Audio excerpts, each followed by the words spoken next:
কিন্তু সেখানে প্রধান উপদেষ্টা উপস্থিত না থাকায় তার সাথে আমাদের সরাসরি কোনো কথা হয়নি।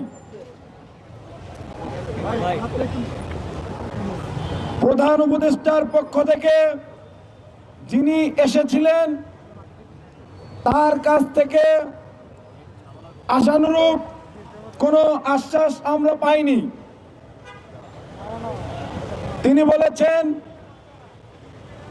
এই পিলখানা হত্যাকাণ্ডের বিষয়টি প্রধান উপদেষ্টা অবগত আছেন, কিন্তু প্রধান উপদেষ্টার পক্ষ থেকে কোনো প্রকারের কোনো আশ্বাস তিনি আমাদেরকে দিতে পারেননি।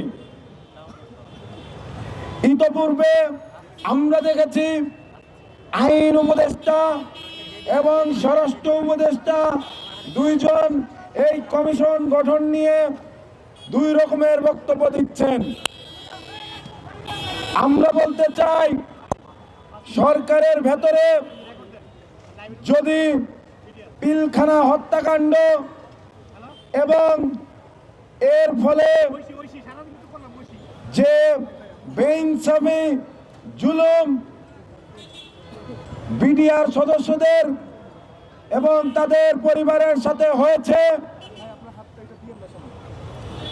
তার যদি কোনো কার্যকরী পদক্ষেপ আমরা না দেখতে পাই, তাহলে আমরা এর চেয়ে অনেক বেশি কঠিন কর্মসূচি দেব এবং সেটি হয়তো কালকে। আজকে আপনারা শান্তিপূর্ণভাবে এইখানে অবস্থান নিয়েছেন। জনদুর্ভোগ বিবেচনা করে আমি আপনাদের অনুরোধ করব কেন্দ্রীয় শহীদ মিনারে অবস্থান নেওয়ার জন্য। ধন্যবাদ। কিন্তু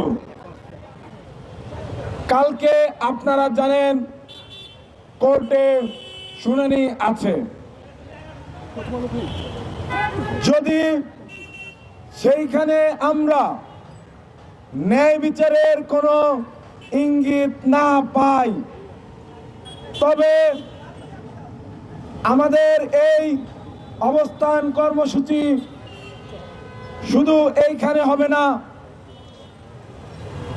আমরা শাহবাগ ব্লকেট করব।